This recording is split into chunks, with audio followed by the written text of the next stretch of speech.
Eu fui uma criança que gostava de umas coisas específicas demais e que muitas vezes nem eram compatíveis com o meu tempo. E um exemplo muito claro das coisas que eu curtia e era apaixonado quando criança se encontra lá pra idos de 2006, quando eu tinha uns 7 anos de idade, e eu ligava a TV e colocava no canal 44 da NET, que vocês devem se lembrar como a Nickelodeon, pra assistir a um bloco noturno chamado Nick at Night. Quem tinha TV a cabo naquela época deve lembrar do que eu tô falando. Basicamente, era um bloco noturno que era dedicado a séries antigas pros adultos que ficavam acordados depois de 10 horas da noite e que iam até a madrugada. E nesse bloco da Nick at Night passavam séries antigas como O Alfio é Teimoso, A Feiticeira, Ginny é um Gênio, A Família Addams, Mork e Mindy, Agente 86, Primo Cruzado, Arnold, Minha Família é uma Bagunça e uma das minhas séries favoritas daquele período, que era The Munsters, ou Os Monstros, que era uma série de 1964 que durou apenas 2 temporadas e que foi cancelada basicamente porque ela insistia em ser uma série em preto e branco, numa época em que séries coloridas como Batman estavam começando a dominar a tendência da televisão, fazendo o público da época rapidamente perder o interesse em obras que ainda eram em preto e branco, mas que naquelas 2 temporadas a série conseguiu fazer um relativo sucesso e se estabelecer como uma espécie de alternativa para a família Addams. No caso da família Monstro, a ideia era compor uma paródia da família tradicional norte-americana, com seus valores do American Way of Life, só que usando como ponto de partida para essa paródia as figuras de monstros clássicos da Universal. Então o pai de família era um cara que remetia ao monstro de Frankenstein. O vovô da família era um cara que remetia ao Conde Drácula. A mãe da família era como se fosse uma vampira. Eu gostava tanto da família Monstro e tinha tanto carinho pela série quando eu era criança que, fatalmente, eu não pude deixar de comprar. Se a série realmente era genial ou muito boa, como eu me lembro que ela era, aí eu realmente não sei. Eu teria que rever alguns episódios pra poder tecer uma conclusão mais clara. Mas a minha memória sobre ela é de que era uma série leve, divertida, com personagens adoráveis, e eu lembro que eu gostava muito mais da família Monstro do que da família Addams quando eu era criança. Depois que a série acabou, em 1966, justamente o ano da série do Batman, chegaram a rolar alguns telefilmes, alguns até com o elenco original da série clássica, chegou a rolar uma série aqui e outra ali, e até mesmo um projeto de uma versão sombria e realista da família Monstro chegou a ser tentada em 2012, com o piloto de uma série que se chamaria Mockingbird Lane. Só que o negócio deu tão errado que ficou só no piloto mesmo. O que nos traz a 2022 e a mais uma tentativa de ressuscitar a família Monstro, dessa vez tentada pelo cineasta Rob Zombie, o mesmo diretor de A Casa dos Mil Corpos, Os Três Infernais e a versão de 2007 do Halloween. Quando anunciaram esse projeto, eu confesso que eu estranhei e fiquei sem fazer a mínima ideia de como reagir. Por um lado, qualquer nova produção que envolva a franquia The Munsters automaticamente tem a minha atenção. Só que por outro lado, Rob Zombie não é o tipo de associação que eu imaginaria com The Munsters, mas enfim. Mas aí entra aquilo que volta e meia eu digo e reitero aqui. Evitar criar expectativas para uma obra, ao menos quando possível, e evitar pré-julgar inteiramente uma obra só pelo trailer. Porque uma coisa que parece estranha no trailer pode perfeitamente se justificar no filme dentro de uma proposta estilística específica que o diretor estabeleceu conscientemente ali. E de fato, no caso de The Munsters, o filme não é bom, não.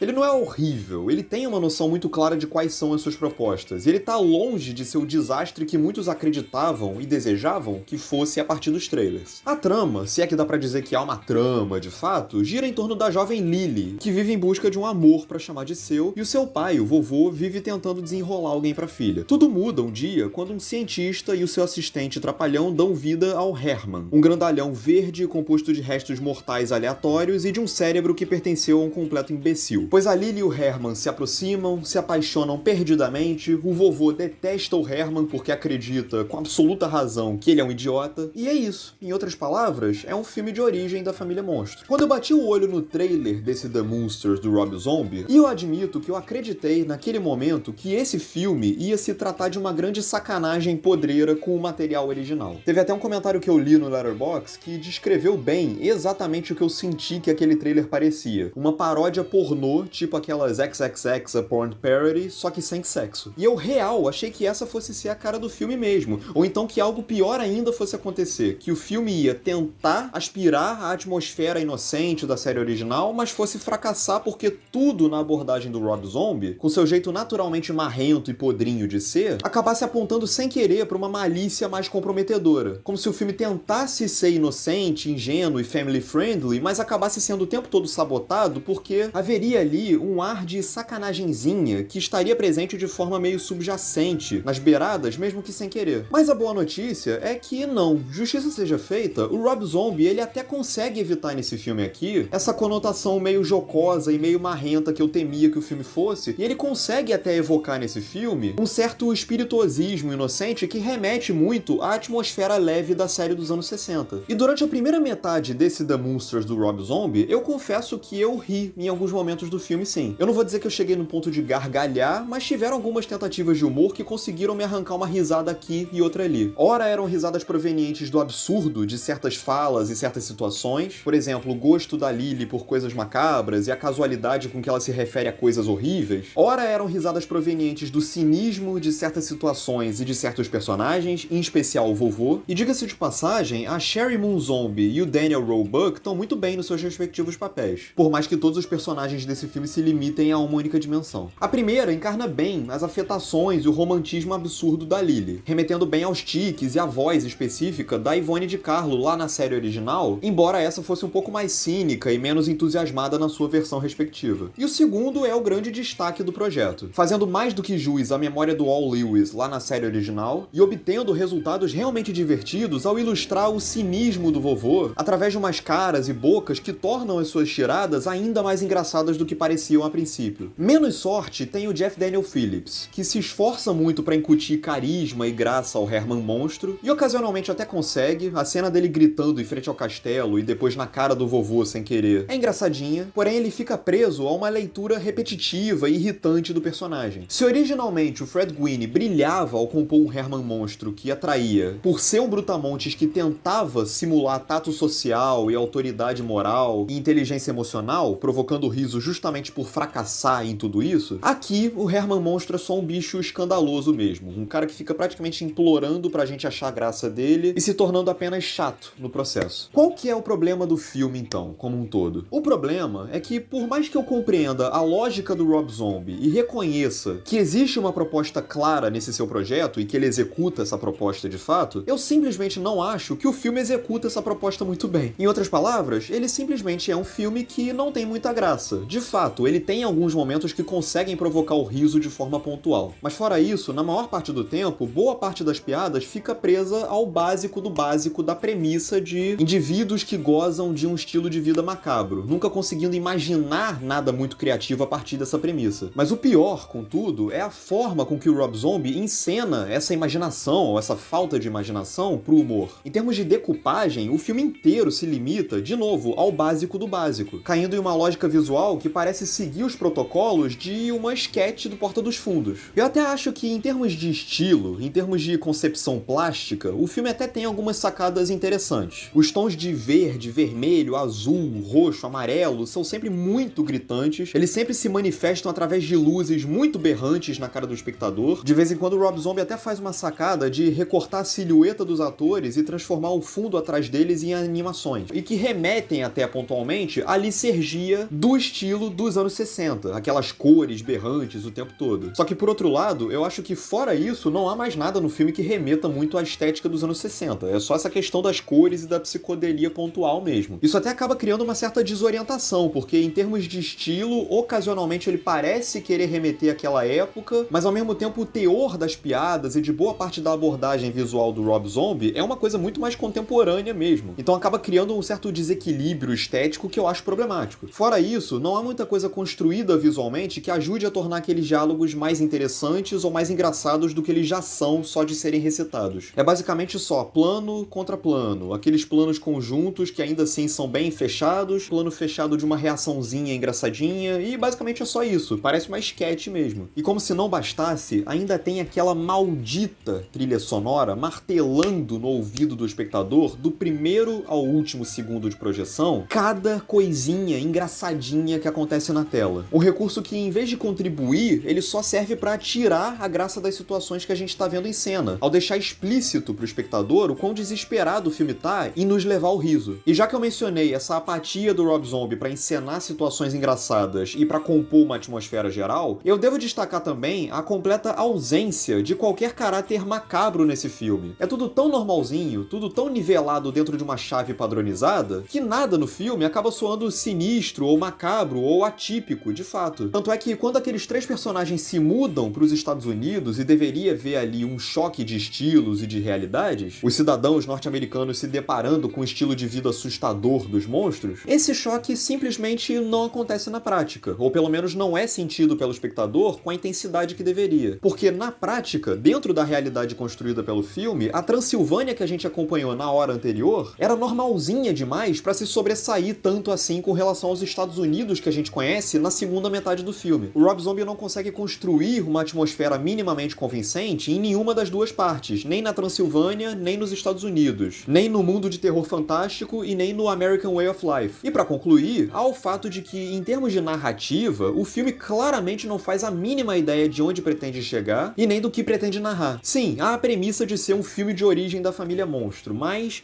e aí? O que o filme constrói a partir daí? Não sou eu que estou exigindo que o filme construa uma historinha minimamente bem articulada. É sim o próprio filme que tenta jogar uns conflitinhos e uns arquinhos narrativos mínimos, mas os resolve da forma mais casual e preguiçosa possível. O filme basicamente acaba chegando ao fim sem ter colocado nada de fato pra jogo. E o mais doido e revelador é que quando estavam faltando 10 minutos pro filme acabar, eu fiquei num misto de sentimentos. Por um lado eu pensava, não é possível que isso vai realmente acabar daqui a 10 minutos, sem ter construído nada. E por outro lado, eu pensava também, porra, tomara que isso acabe mesmo daqui a 10 minutos, porque eu já não aguento mais. E ele realmente acaba do nada. Aliás, não só acaba do nada, como ele acaba quando parecia prestes a começar. Então a sensação que se tem, quando o filme chega ao fim, é que a gente acompanhou um imenso primeiro ato, esticado e acabrunhado ao longo de 109 minutos de projeção. Então, enfim, no fim das contas, no frigir dos ovos, The Monsters não é um filme péssimo. Ele não é sequer um filme muito ruim. Dá pra sentir que existe um coraçãozinho mínimo ali, que o Rob Zombie tem uma ligação afetiva real com aquele material. Dá pra acreditar em tudo isso, só não quer dizer que seja bom. É um